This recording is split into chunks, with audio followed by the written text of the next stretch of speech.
संत नामदेव जी एक बार रात के समय कहीं जा रहे थे कि उन्हें एक व्यक्ति मिला। वह चोर था और चोरी करने निकला था। संत नामदेव जी को देखकर उसने छिपने की कोशिश की तो संत नामदेव जी बोले, भाई तुम कौन हो और मुझे देखकर छिप क्यों रहे हो? उस चोर ने संत नामदेव जी को पहचानकर उनको प्रणाम किया और बोला, महाराज मैं चोर हूं और चोरी करने जा रहा हूं। संत नामदेव जी ने कहा, भाई यह धंधा छोड़ दो और कोई ऐसा काम धंधा करो जिससे तुम्हें किसी को देखकर भय न लगे और छिपना न पड़े। चोर ने कहा, महाराज मेरे पिता भी यही काम करते थे और मैं भी केवल यही काम जानता हूँ। इसके अतिरिक्त दूसरा कोई काम मैं जानता नहीं।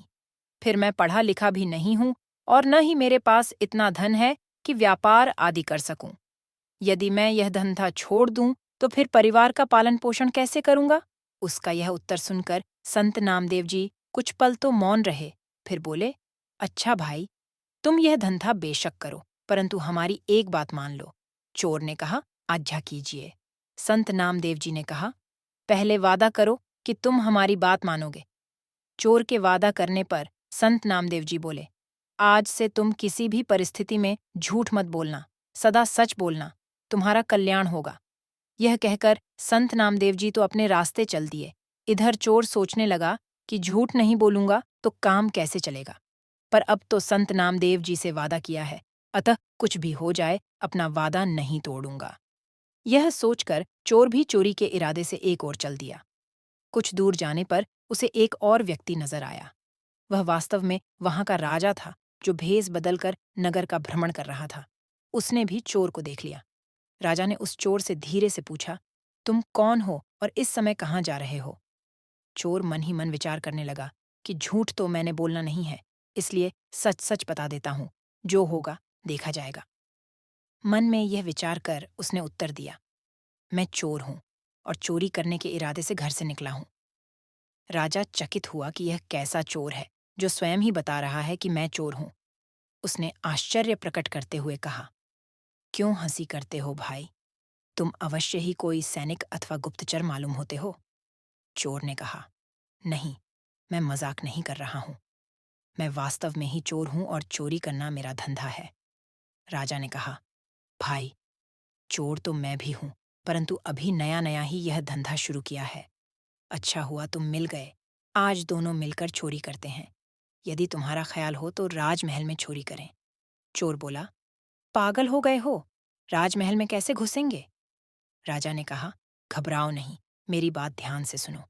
मैं पहले राजमहल में नौकर था, परंतु राजा ने किसी बात पर रुष्ट होकर मुझे नौकरी से निकाल दिया। चूंकि राजा ने मुझे निकाला था, इसलिए दूसरा कोई मुझे नौकरी देने को तैयार नहीं हुआ। इसलिए मैंने यह धंधा अपनाया। मुझे राजमहल के एक एक गुप्त द्वार का पता है। चलो आज राजमहल में भाग्य आजमाते हैं। यह कहकर राजा उस चोर को साथ लेकर राजमहल के पिछवाड़े जा पहुंचा और गुप्त मार्ग का द्वार खोलते हुए बोला, तुम पुराने चोर हो, अंधेरे में देखने का तुम्हें अभ्यास है, इसलिए तुम अंदर जाकर माल बटोर लाओ, मैं यहीं पहरा देता हूँ। चोर ने कहा, इतने बड़े महल में मुझे कैसे मालूम होगा कि माल कहाँ रखा है? राजा ने उसे खजाने का रास्ता और वहां तक पहुंचने की सब युक्ति समझा दी। चोर अंदर घुसा और खजाने के द्वार पर जा पहुंचा। वहां दीवार पर एक चरसी लगी हुई थी। उसे घुमाते ही द्वार खुल गया। चोर ने देखा, वहां अनेकों बड़े बड़े मजबूत बक्से रखे हैं, जिनमें बड़े बड़े ताले लगे हुए हैं। उसने चाबियों का गुच्छा तथा कुछ दूसरे औजार निकाले और एक बक्से का ताला खोलने की कोशिश की, परंतु उसकी सब कोशिश असफल हुई। उसने यह सोचकर कमरे में दृष्टि दौड़ाई कि शायद कोई लोहे की सलाख वगैरह मिल जाए। तभी उसकी निगाह एक बक्से पर गई जो साइज में छोटा था और एक बड़े बक्से के ऊपर रखा हुआ था। उसने उसका ताला खोलने की कोशिश की। थोड़े ही प्रयत्न से ताला खुल गया। उसने ढक्कन उठाकर देखा तो उसमें एक छोटी संदूकची के अतिरिक्त और कुछ न था। उसने संदूकची बाहर निकाली। जैसे ही ढक्कन खोला, उसकी आंखें चमक उठीं। उसमें 3 बहुमूल्य हीरे रखे हुए थे। उसने वे तीनों हीरे उठाए और वहां से चलने लगा। तभी उसके दिल में विचार आया कि हीरे तो 3 हैं, हम दोनों इनका आधा आधा भाग कैसे करेंगे? मैं झूठ बोलकर एक हीरा अधिक अपने पास रख लूं, झूठ न बोलने का वादा संतों से किया है। यह सोचकर उसने एक हीरा संदूकची में वापस रख दिया और 2 हीरे लेकर महल से बाहर आ गया। बाहर आकर उसने राजा से कहा, ये 2 हीरे लाया हूं, एक तुम्हारा, एक मेरा। यह कहकर उसने एक हीरा राजा को थमाया। उसके जाने के बाद राजा ने सोचा कि हीरे तो उस संदूकची में 3 थे। फिर उसने यह क्यों कहा कि मैं 2 हीरे लाया हूं, चलकर देखना चाहिए। यह सोचकर राजा वहां गया तो क्या देखता है कि एक हीरा संदूकची में ही रखा हुआ है। राजा बड़ा हैरान हुआ कि यह कैसा चोर जो चोरी भी करता है और सच भी बोलता है। राजा ने खाजाने का द्वार खुला छोड़ दिया और अपने शयन कक्ष में जाकर सो गया। सुबह हुई और थोड़ी ही देर में हल्ला मच गया कि राजमहल के खजाने में चोरी हो गई है। राजा ने अपने मंत्री को बुलवाया और चोरी के बारे में बतलाते हुए कहा, खजाने का द्वार खुला हुआ मिला है। अवश्य ही यह किसी भेदी का काम है। शीघ्र ही इसकी जांच करो और चोर का पता लगाओ। मंत्री, जो आज्ञा कहकर खजाने वाले कमरे में गया, सब बक्से ज्यों के त्यों रखे हुए थे। केवल एक छोटे बक्से का ढक्कन खुला हुआ था। उसने उसमें से छोटी संदूकची निकालकर देखा। उसमें एक हीरा रखा हुआ था। मंत्री को पता था कि इस संदूकची में 3 बहुमूल्य हीरे थे। सोचने लगा कि ऐसा प्रतीत होता है कि चोर जल्दी में एक हीरा छोड़ गया है। इसे मैं रख लूं? चोरी तो हुई ही है। चोर जब पकड़ा जाएगा तो वह लाख कहता रहे कि मैंने 2 हीरे चुराए थे, उसकी कौन मानेगा? यह सोचकर उसने वह हीरा अपनी जेब में डाल लिया और फिर राजा को आकर सूचना दी कि शेष सब बक्से तो ठीक ठाक रखे हैं, केवल वह बॉक्स खोला गया है जिसमें 3 हीरे रखे थे। वे तीनों हीरे चोर ले गया है। मंत्री की यह बात सुनकर राजा मुस्कुरा दिया। तत्पश्चात उसने मंत्री को शीघ्र ही चोर को तलाश करने का आदेश दिया। तलाश शुरू हुई और खोजियों द्वारा शीघ्र ही चोर को पकड़ लिया गया और राज दरबार में पेश किया गया। राजा ने चोर से पूछा, क्या रात को तुम्ही ने राजमहल में घुसकर चोरी की है?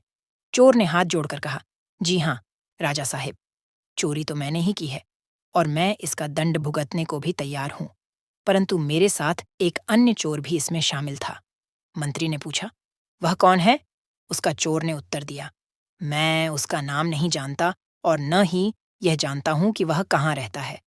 रात को पहली बार ही उससे मेरी मुलाकात हुई थी और उसी ने गुप्त द्वार से खजाने तक पहुंचने का मुझे रास्ता भी बतलाया था।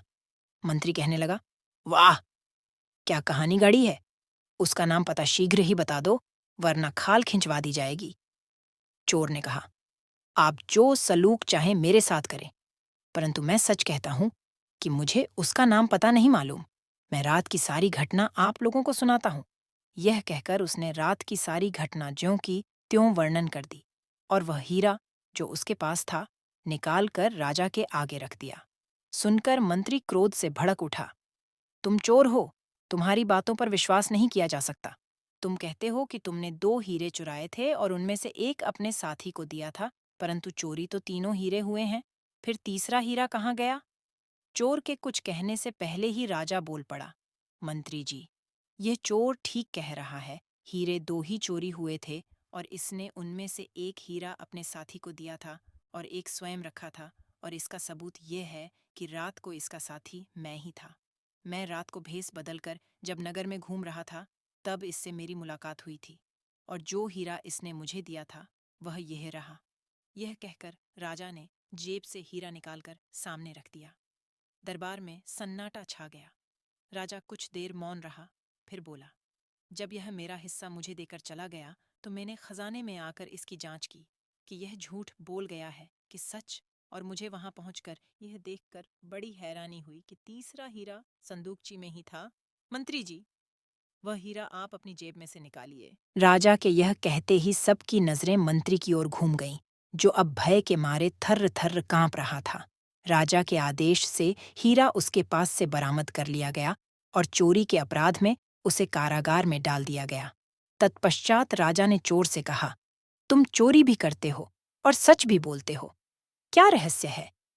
चोर ने संत नामदेव जी से मिलने और उनसे सदा सच बोलने का वादा करने का संपूर्ण वृत्तांत राजा को सुना दिया। राजा ने कहा, मैं तुमसे बहुत प्रसन्न हूं और तुम्हें अपना मंत्री बनाना चाहता हूं। चोर ने कहा, राजा साहिब, यह आपकी मेहरबानी है, परंतु जिनका वचन मानने से ही आज मुझे आप मंत्री पद देने को तैयार हो गए हैं, मैं तो अब उनकी ही शरण में रहूंगा और उनके वचनानुसार चलकर अपने जीवन का कल्याण करूंगा, ऐसा मैंने निश्चय कर लिया है। तत्पश्चात यह संत नामदेव जी की शरण में और सुमिरन करके उसने परम पद की प्राप्ति की। दोस्तों, कहानी अगर अच्छी लगी हो तो कमेंट "मैं जय श्री राम" लिखे और चैनल को सब्सक्राइब करें।